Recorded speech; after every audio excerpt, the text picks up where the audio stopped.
everyone, welcome back to Eliza Does Money. My name is Eliza, and today I'm going to be doing a net worth update for quarter 3 of 2022. So the month ending September.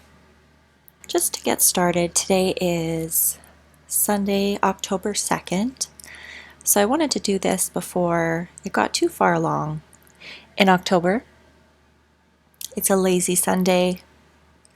I went for a walk, had some coffee, had a nice bubble bath, currently doing laundry and listening to some lo-fi tunes.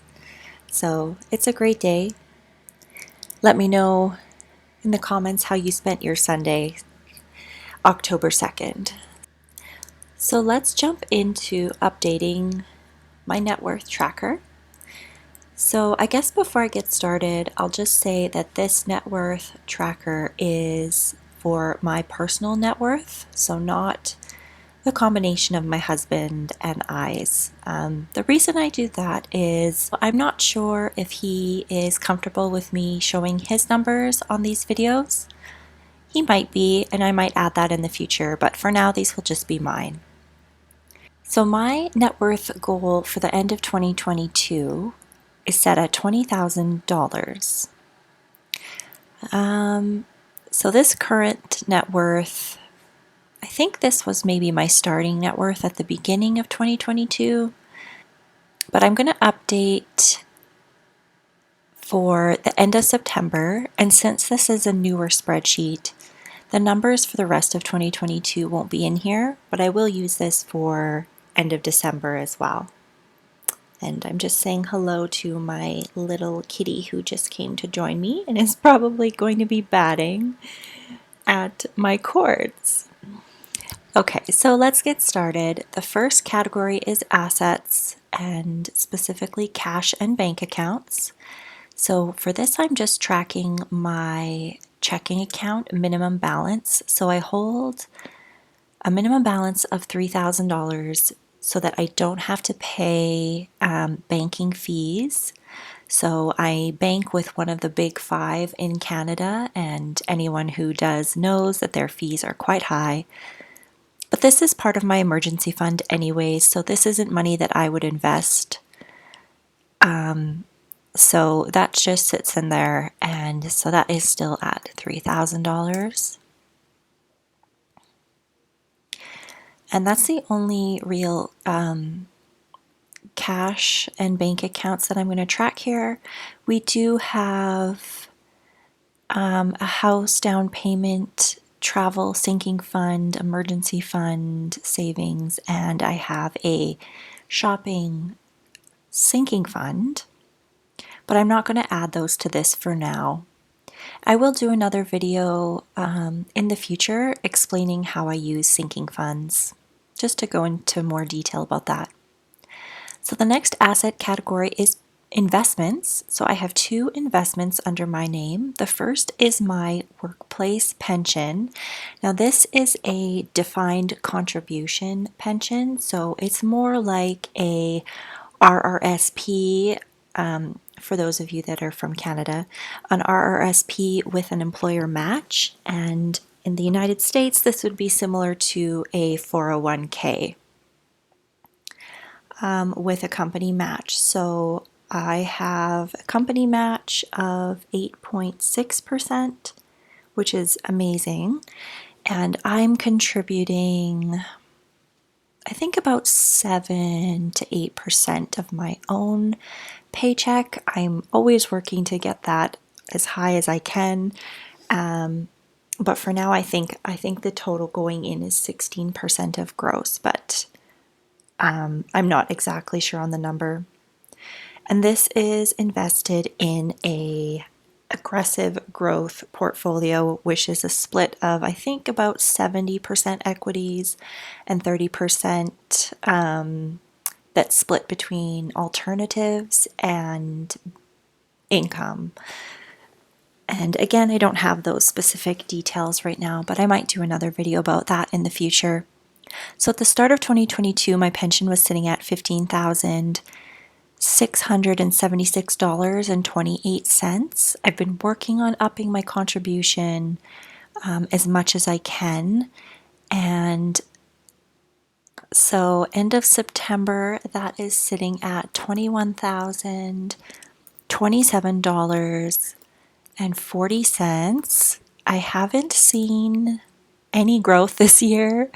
I think probably similar to other people, especially since it's such an aggressive portfolio.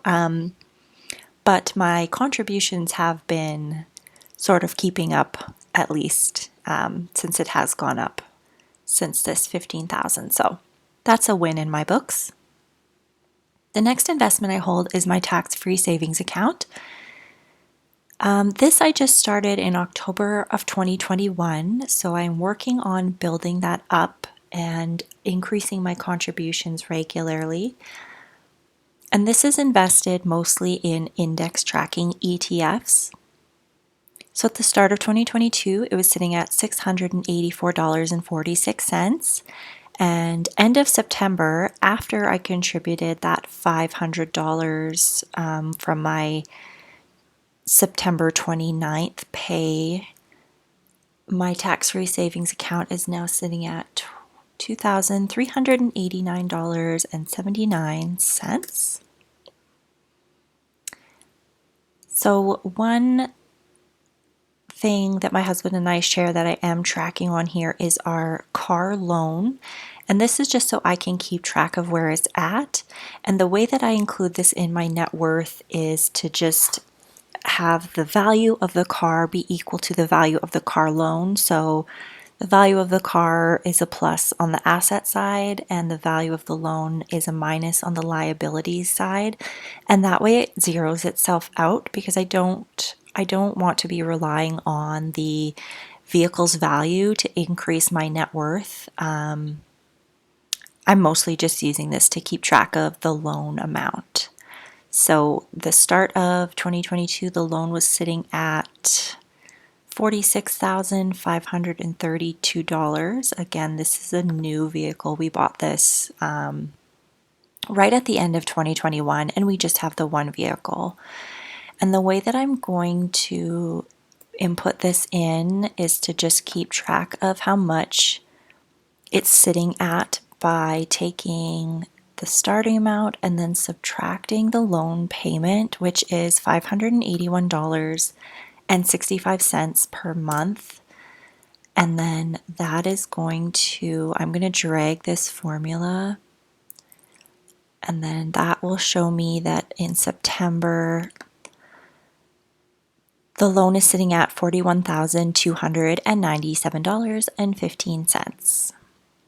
So that is it for assets. And then for liabilities, I do have a credit card, but I pay it off each month. And honestly, I pay it off as I go. I pay it off several times a month if I am using it. The only time I really use it is as a payment method. So if I'm shopping online, I'll often use my credit card, or if I'm purchasing something through PayPal, that will withdraw from my credit card. If I have the option to pay online with my debit account, I typically do that. So that's sitting at $0.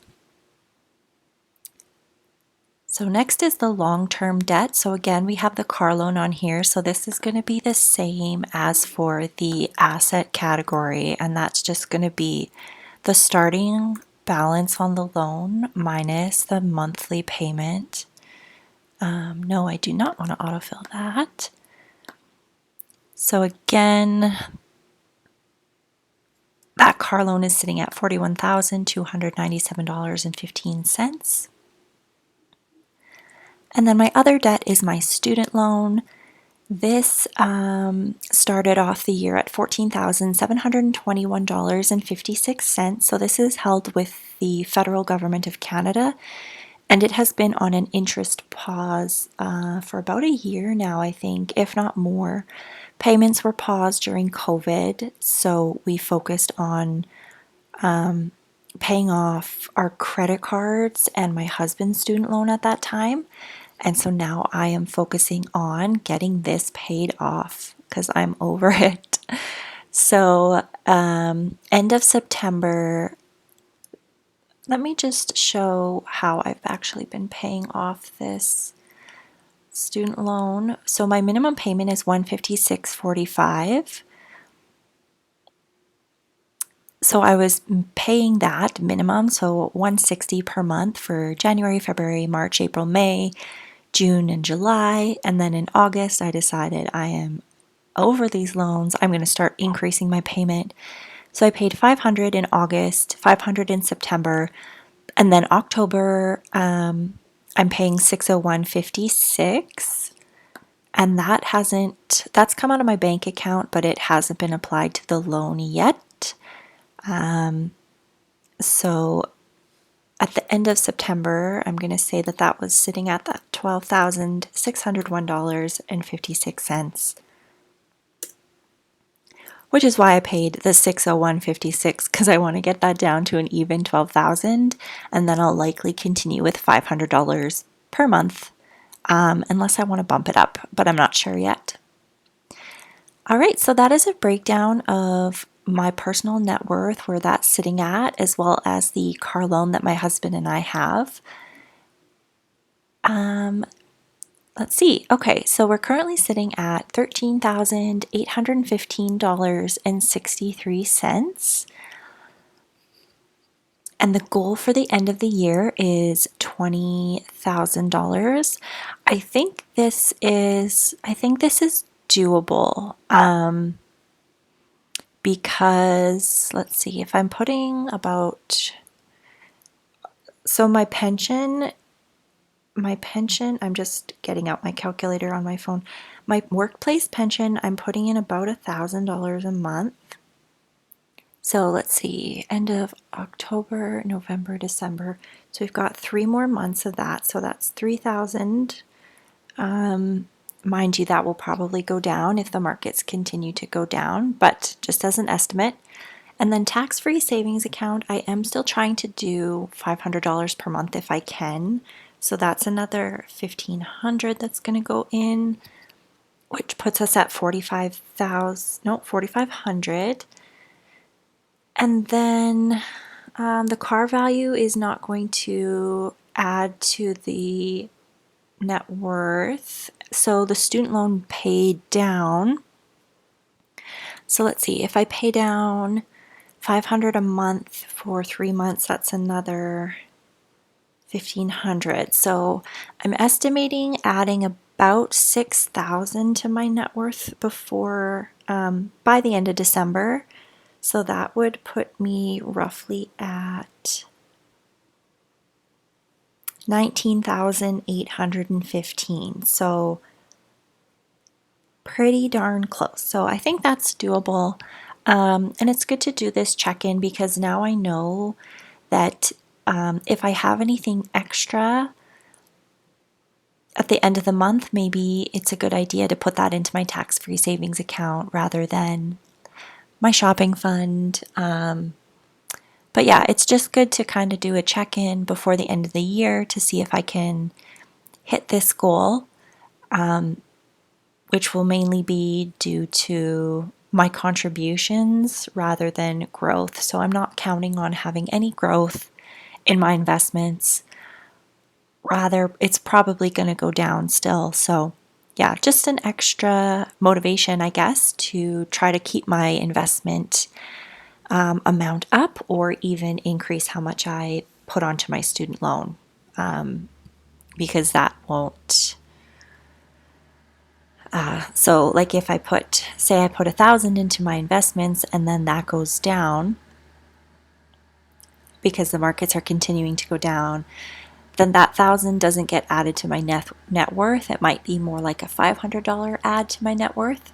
Whereas if I put $1,000 onto my student loan payment, that's a decrease of $1,000 in my liabilities. So that will boost my net worth by $1,000. So just some things that I'll be thinking about over these next few months. But yes, thank you so much for watching this video. I hope you enjoyed it. If you have any questions, please leave them in the comments. I'd love to know what you do for your net worth tracking, and if you have any goals that you're working towards for the end of the year. Let me know in the comments. So thank you so much, and I'll see you again in another video. Bye now.